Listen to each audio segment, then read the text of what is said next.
আজ আমি আবার এই চপস্টিক দিয়ে সব খাবার খেতে চলেছি। প্রথমেই আমি নিয়েছিলাম চিকেন পকোড়া, যেটা এখন আমি চপস্টিক দিয়ে তুলবো, আর এটা তো একবারে আমি তুলে ফেলেছিলাম। চিকেন পকোড়া খাওয়া শেষ করে আমি কিছুক্ষণ পর খেয়েছিলাম বিরিয়ানি, তাই এটা তো আমাকে চপস্টিক দিয়েই খেতে হবে। তার আগে আমি এখান থেকে একটা চিকেন তোলার চেষ্টা করছিলাম, যেটা তুলতে গিয়ে আমার তো অবস্থা খারাপই হয়ে গেছে। চিকেনটা কোনো রকমে আমার প্লেটের উপরে নিয়ে আমি তো খাওয়া শুরু করে দিলাম, যেটা একটু একটু করে খেতে হচ্ছিল। সব থেকে মুশকিল ছিল এটা।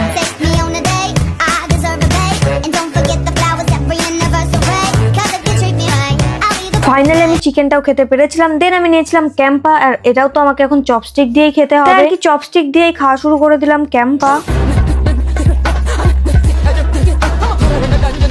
তাড়াতাড়ি খাওয়ার জন্য একটা সুন্দর পদ্ধতি ইউজ করে আমি একটু তেঁতুল আচার খাবো ভাবলাম। চামচটা তো আমার কোনো কাজের না, তাই ওটাকে সাইডে রেখে আমি চপস্টিক দিয়ে খেয়ে নিলাম। আমি একবারে তুলতে পেরেছিলাম, তাই মুখে হাসি আমার ধরছিল। এবার কি খাবো ভাবছিলাম, তখনই দেখলাম আলু কাবলি। তো আমাকে চপস্টিক দিয়ে খেতে হবে, আর এটা এত ঝাল ছিল যে আমার খেতেই ভয় লাগছিল। ভেবো না যে আলু কাবলিটা গরম, আমার চুল মুখের মধ্যে চলে আসছিল, তাই এবার ফু দিয়ে নিলাম। আলু কাবলির টেস্টটা অতটাও ভালো ছিল না, বাট চ্যালেঞ্জ আমি কমপ্লিট করে ফেলেছিলাম।